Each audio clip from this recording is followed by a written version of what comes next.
Hello everyone, today we've got yet another e-bike launching. This is the Yeti MTE. It's got 145mm of travel in the rear, paired with a 164.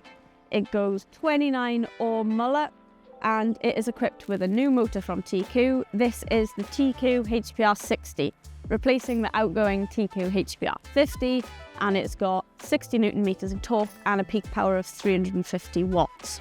What you're looking at here is the T4 model. It's the lightest, most expensive of the lot. Retails at $14,300 and it comes with a 290 watt-hour battery.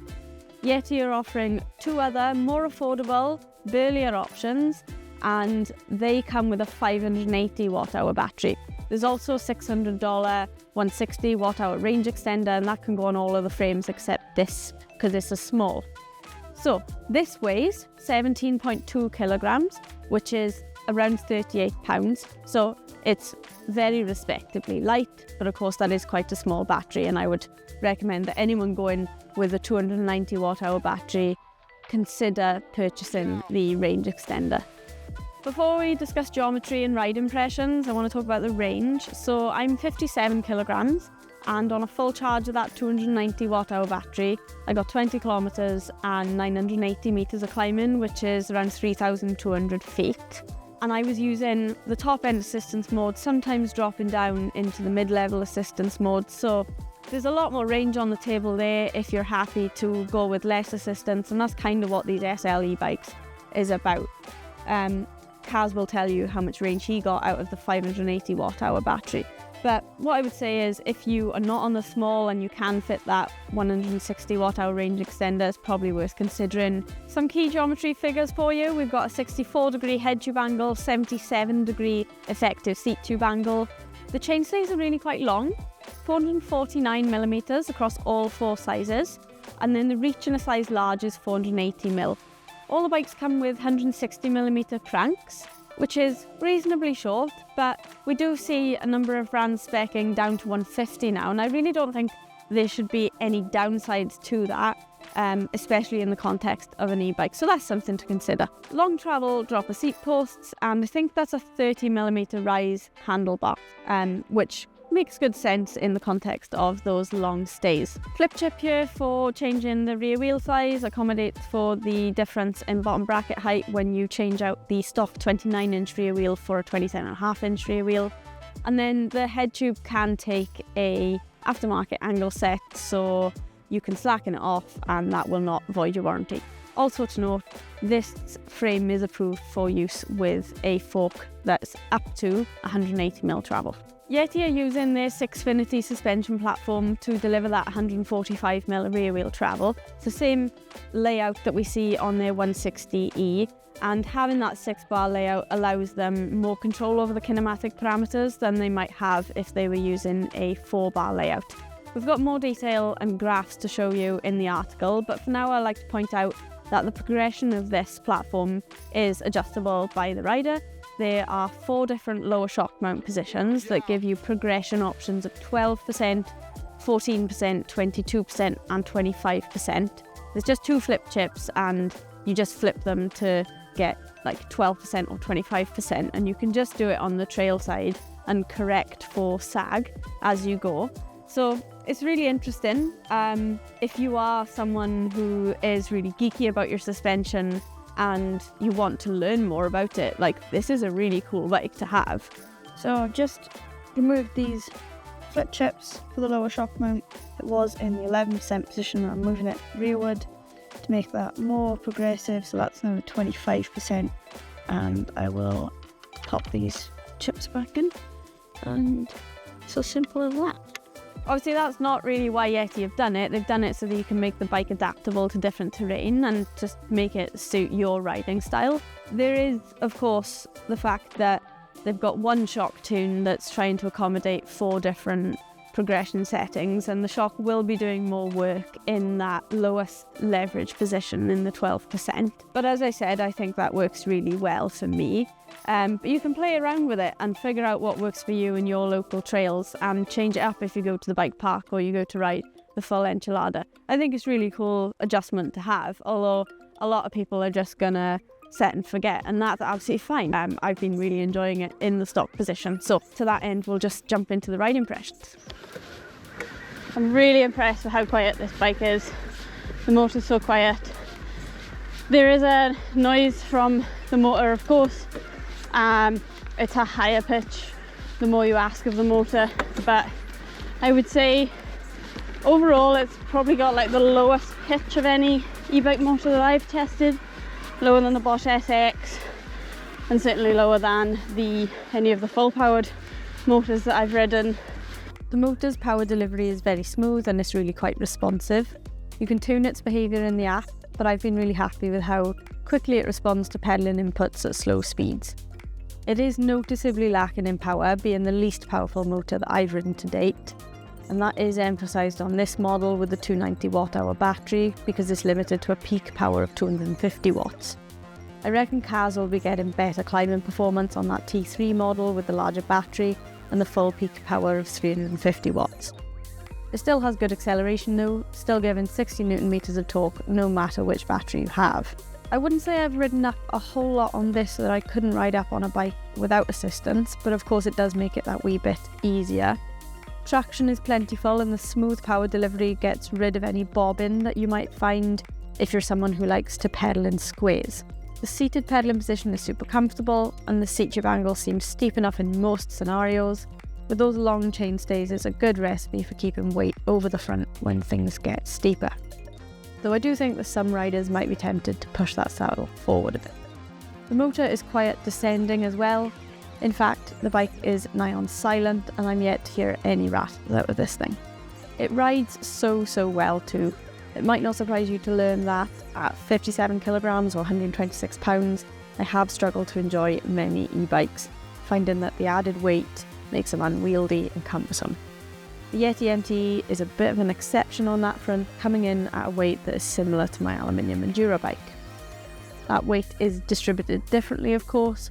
Concentrating a considerable amount of weight in the down tube is always going to have an effect on handling, and I do feel that on the MTE, but it's absolutely one of the better handling e-bikes I've ridden to date, up there with the Norco Fluid VLT. The T4 model is shipped in the 12% progression setting with a complete 29-inch wheel set, and that's how I've ridden it most of the time.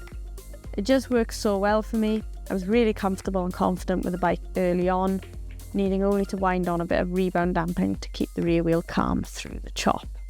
The 175mm dropper on a size small is perfect, and I feel right at home with the 430mm reach, 50mm stem and the 35mm rise bar. I did do some back-to-back testing on this steep rough track, switching between the lowest and the highest progression settings just to see if one suited me and track better than the other. The difference in ride feel was tangible. The ramp effect in the 25% setting was quite aggressive. It still felt predictable and calm, but it came up on very firm support on those medium to larger hits, which felt a little too much for me at times. And ultimately I preferred the consistency of the stock 12% setting, and I've settled on that. Hopefully you gauged that I have been really impressed with the bike. I've had a lot of fun riding it. It's been really confidence inspiring and comfortable actually. So some standout components: the fork tracks really well, it's very comfortable. I've been really happy with the 30mm rise bar.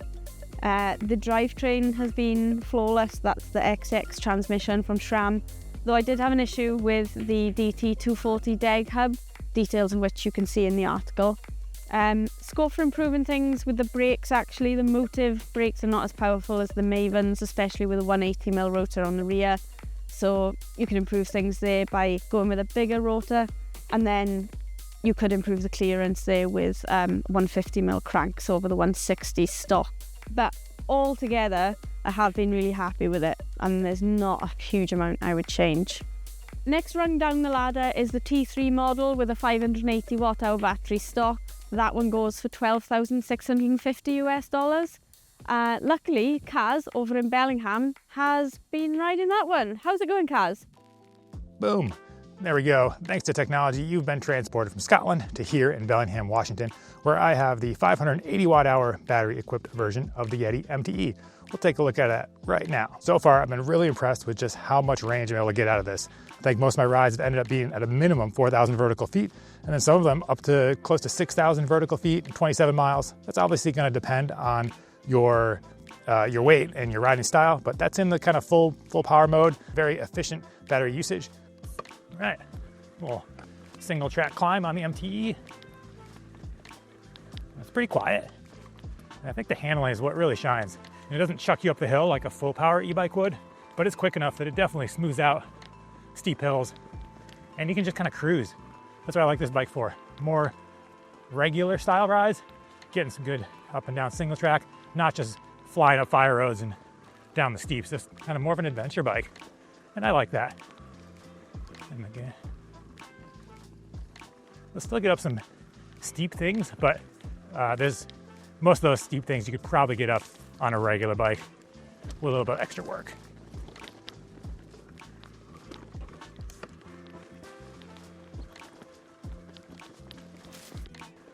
So we're just gonna cruise up this climb for a bit and then get into descending, which is where this bike really shines. Feels so good with the downhills. So we'll leave you for now. You can imagine what the rest of this climb looks like. Nothing super exciting, but we're gonna get there pretty quickly and smoothly on the MTE. Check back in once I get to the descending.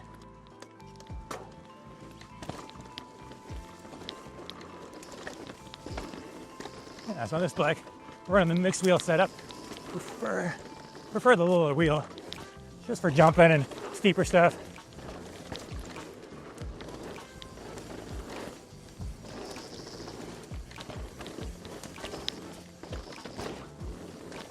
Yeah, kind of a little bit of a softer feel to the bike, which I like.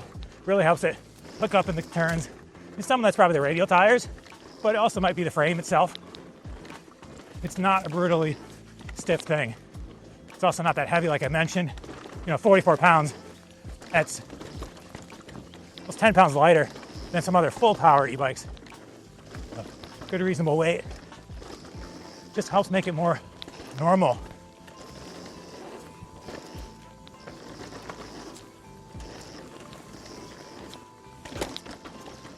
Yeah, and I really like the feel of the suspension platform.